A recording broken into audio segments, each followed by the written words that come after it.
Hi guys, it's James here at Full Fat 4x4. Hope you all had a fabulous new year. By request, today I am doing a video on changing the gearbox oil and filter on a 2012 TDV8 Westminster, so stay tuned to find out more.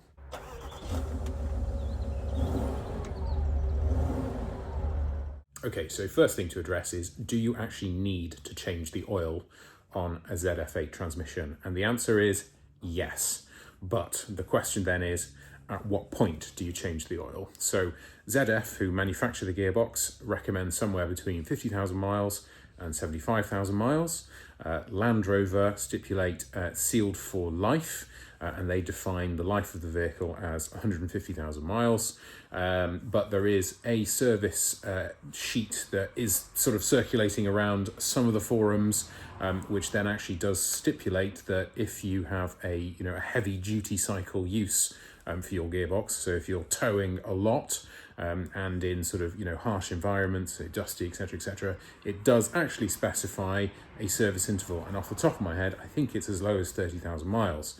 So the question then is, so what point should you change your oil? And I think that for most people in the UK, somewhere between 50,000 miles and 100,000 miles would be fine.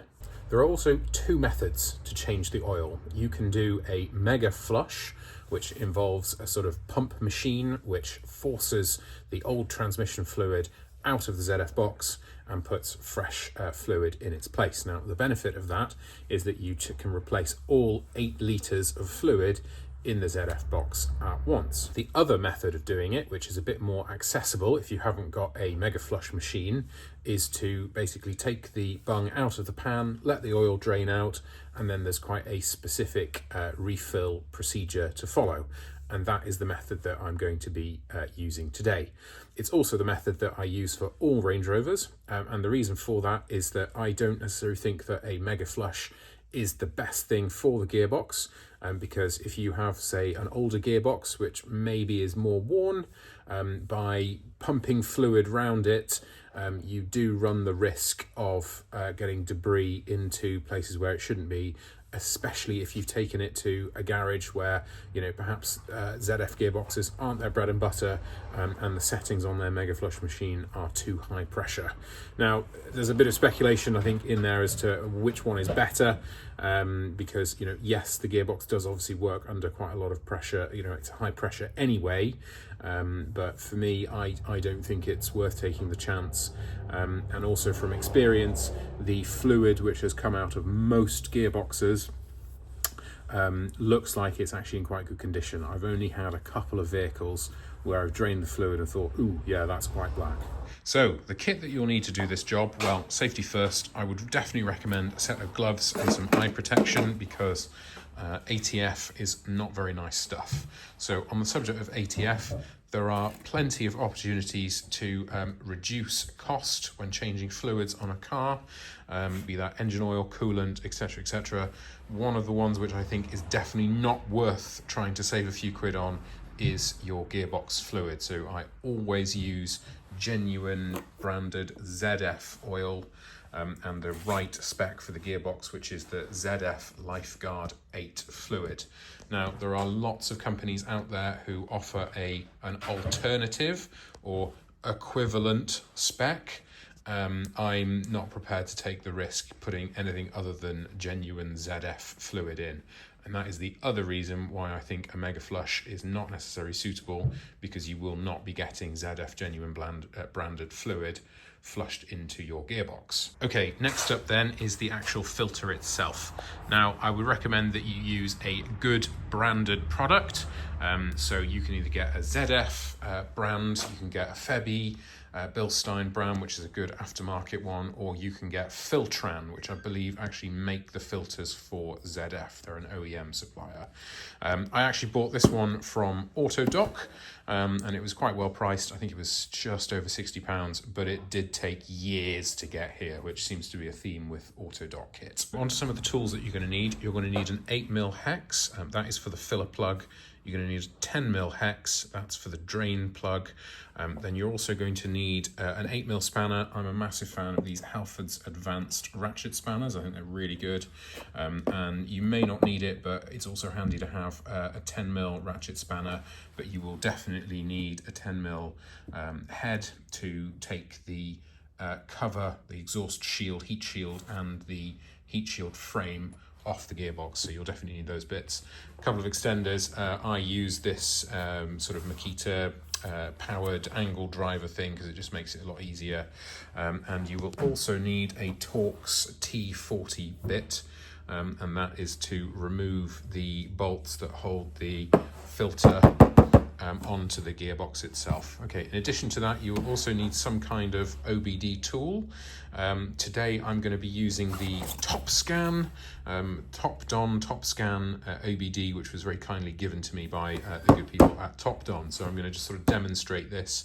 Now, I have traditionally always used the Gap IID tool, which I can't find, I don't know where that is, and had good results with that, but that is nearly £400. This TopDon TopScan is only £50. So if you are an occasional mechanic, I think this might be a more suitable product. I'm not really sure yet. I've not had a go using it, so I'm going to do some screen recording and kind of talk you through the process there. And the reason that you need an OBD is because you need to check the oil temperatures, both at fill and also when you are draining the fluid.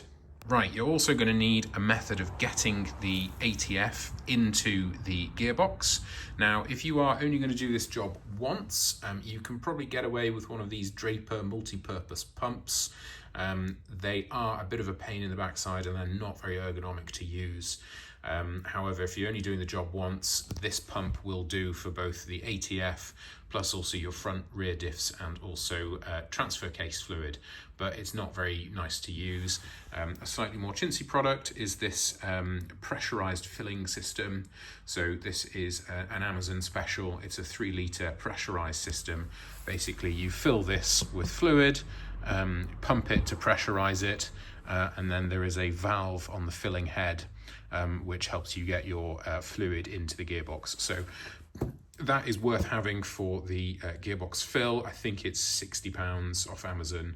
But I was going to say, you know, if you're looking to cheap out, you could get away using one of these. And then finally on the prep, you really do need a way to raise the car. So I use these Sealy plastic ramps.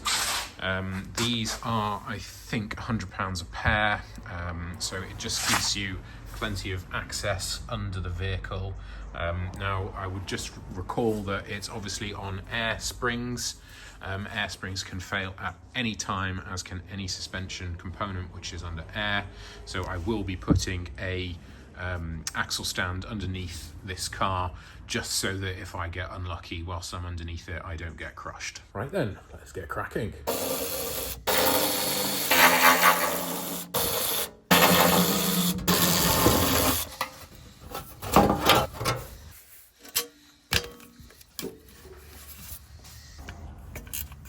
So this is a messy job. I would definitely recommend getting some oil soak pads or just having lots of rags available to clear up. Now, the eagle-eyed amongst you will also be wondering, why does this look so wet and oily?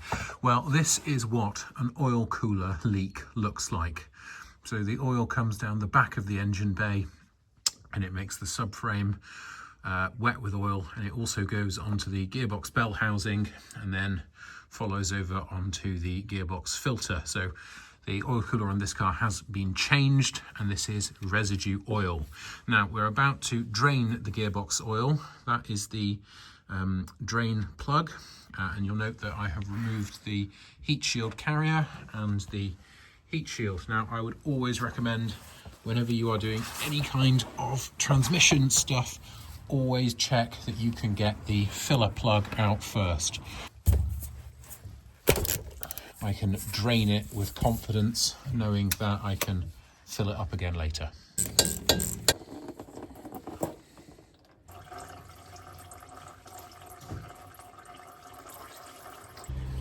So we're nearly 5 minutes into the drain. I'm going to call it there. It's sort of just dribbling out, so we start taking the filter off. So I'm going to put the drain plug back in. Oh, perfect. Just love Gearbox oil changes. Good, right, that is most of the oil out, which will be about 4 litres. So I'm going to set that to one side, do a little cleanup, and then start taking the filter off.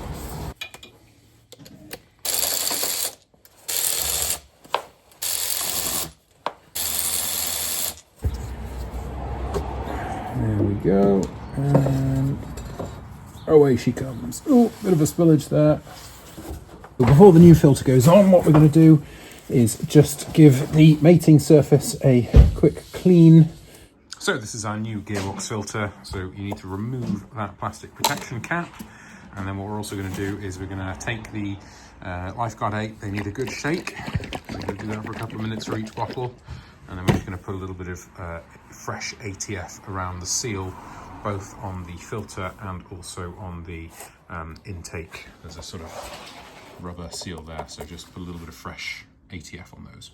So I've just dumped a bit of ATF into the filter, and then I have put some oil around the seal of this, and that's now ready to go on. Most good kits also come with fresh bolts and a fresh filler plug, so you want to be using those rather than the bolts that you have taken off. So at this point, I'm going to fill you in on a little hack, which will save you a little bit of pumping, and you'll be especially thankful for it if you are using the hand pump, so that little draper unit I was talking about. And so the hack is you can actually get just under a litre, I'd probably say about 700 ml, into the pan before you actually put it on, which just saves a bit of pumping, but you do need to be careful, and because I have spilt quite a lot in the past doing this, I'm probably only going to put 500 ml in, but it does just save a little bit of time when it comes to pumping it up. Watch and laugh at home as I spill this everywhere, but hopefully not. Right, pop it in, and then I'm just going to get one of the new screws, new bolts, just to sort of get it in position and just to get something holding it. The torque on these is you need to get them up to 10 Newton meters, and there's a bit of a pattern that you need to go around in terms of torquing them up. Looking good. Right, smashing. I can get the tools configured. Very important note, I'm not using this tool to wind the bolts all the way home. I'm just using it to get them most of the way in, otherwise you'll be here all day. So it is really important that you torque these bolts to the correct torque, so that's 10 Newton meters. And it is important that you also follow the right pattern, which I will show you in a minute. Okay, I've now got the torque wrench out, and it's a sort of zigzag pattern, so I'll kind of just show you. So the pattern would go that corner, then followed up with the one in this corner, and then you sort of rotate round, so with the following one and then the next one. So with the new filter on, it's now time to pressurize my pump for ATF. So I've filled this with 3 litres of ZF8, and we're just going to prime it up. And then this goes into the filler. Back under the car, that is the new filter. And I have removed the fill plug, and then I'm just putting that and resting it in there. I'm going to slightly better look at it with some light, like that.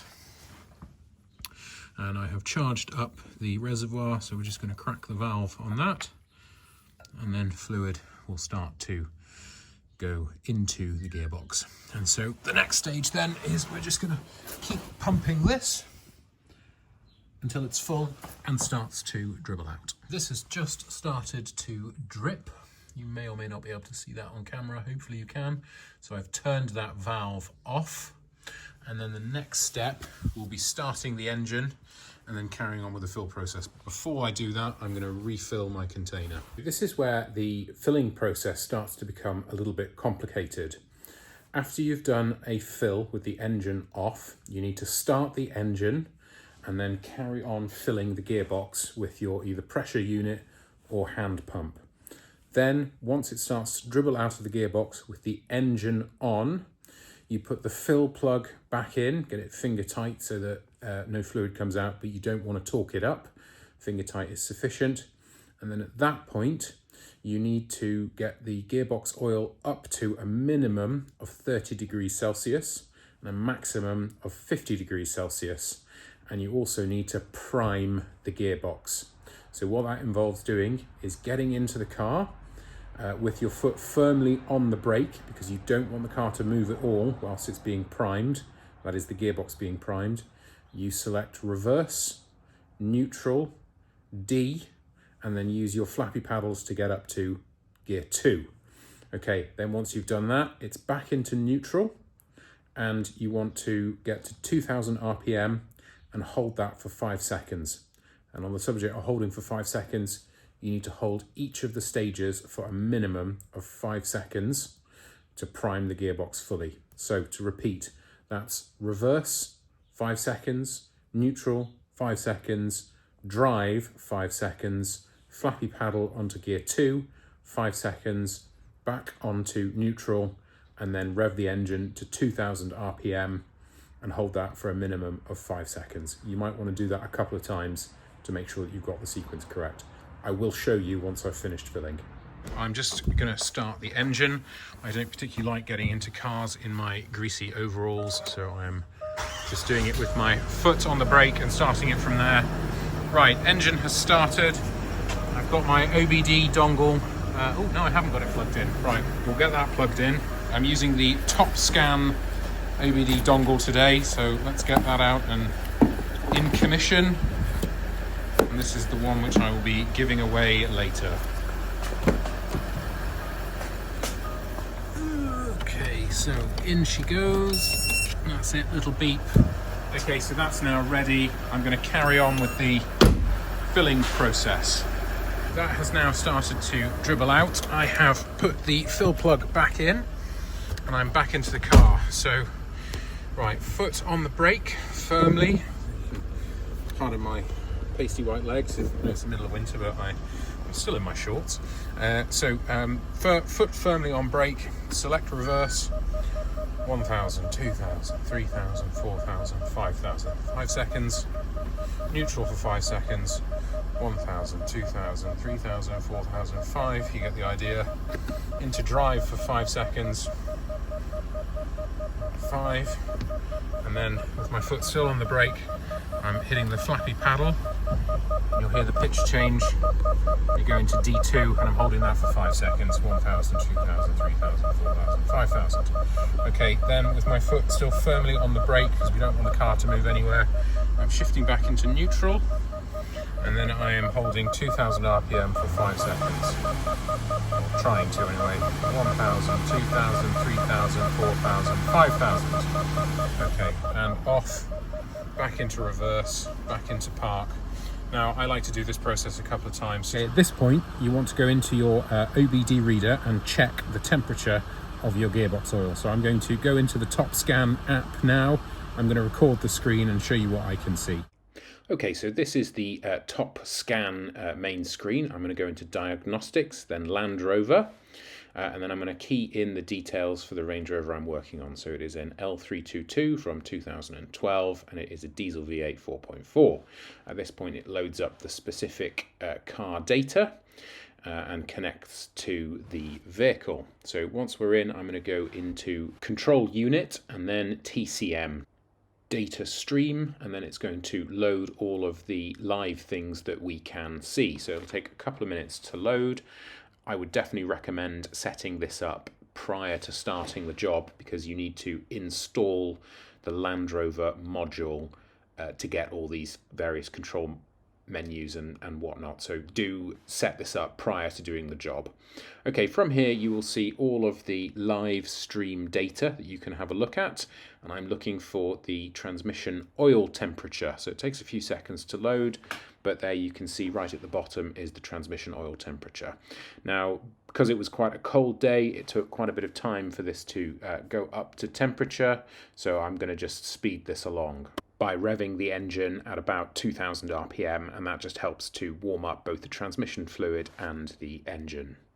So to help get to the temperature quicker, what I'm doing is I'm just sat with the gearbox in neutral, and I'm just revving the engine, not revving its nuts off, but just trying to sort of target 1800 RPM consistently, or just under 2000, and that will just help the transmission warm up quicker, as I say, just because it is a cold day. So the gearbox oil temperature just hit 32 degrees C, so I know that I'm now in the correct temperature range to check the fill level of this ZF8 gearbox. So I'm now going to leave the engine on, and I'm going to undo the fill plug. I expect a bit to pour out, but we might have to add a little bit, so we'll see what that looks like now.